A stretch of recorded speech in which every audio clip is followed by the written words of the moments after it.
So something extremely handy that is almost expected in an iOS app is easy dismissal of the keyboard, because as you may have noticed in your days of iOS development, that when the keyboard is showing, it's not going to dismiss on its own. You want the keyboard to dismiss on the user's command. You don't want the user to say they accidentally tapped on this text field here and then they're tapping around. And yes, this is on iPad, so there's that keyboard dismissal button.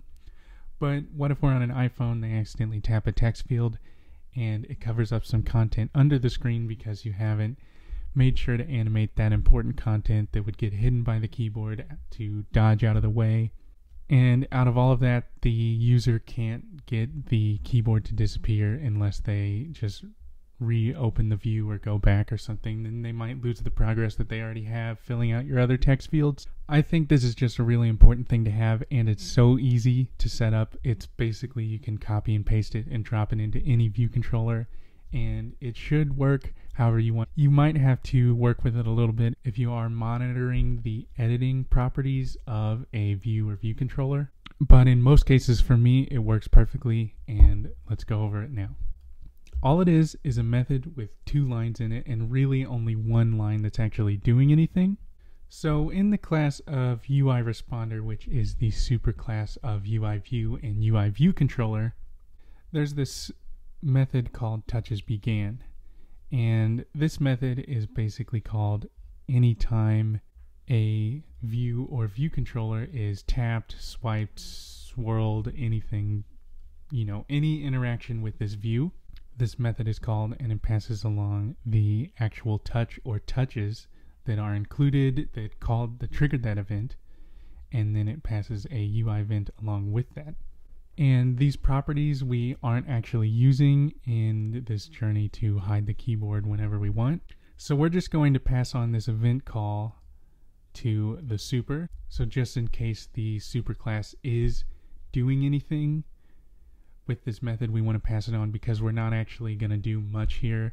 We just wanted this event to trigger, and since we don't really care about any of the details here, we're just wanting to get this method called when the view is touched so that we can hide the keyboard. Normally when you want to hide the keyboard, you would hopefully have a reference of the first responder and pass it the method to resign first responder. So say when we activate this text field and the keyboard opens, then this text field is the current first responder, and normally when you want the keyboard to dismiss from this first text field, you would tell that first text field to resign from first responder. But a way to do that on a larger scale and for this whole view controller or view is we're just telling self.view to end editing. Now again, this is a method that can be used for a bunch of other stuff, but one of the side effects of this is that it's going to resign the first responder if any of the subview or the view itself is the current first responder. It's going to resign it. Thus the keyboard will be dismissed. So this is so easy, it's high level, and just drop it into any class that you want this functionality. We have the keyboard open, we swipe, we touch anywhere on the screen. I guess you can swipe to open that too. I didn't mean to do that. Let's swipe the other direction.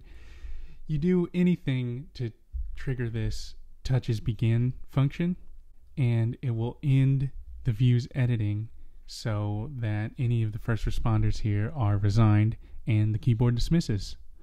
It's so easy, it's handy, it's almost expected that you have this in your app.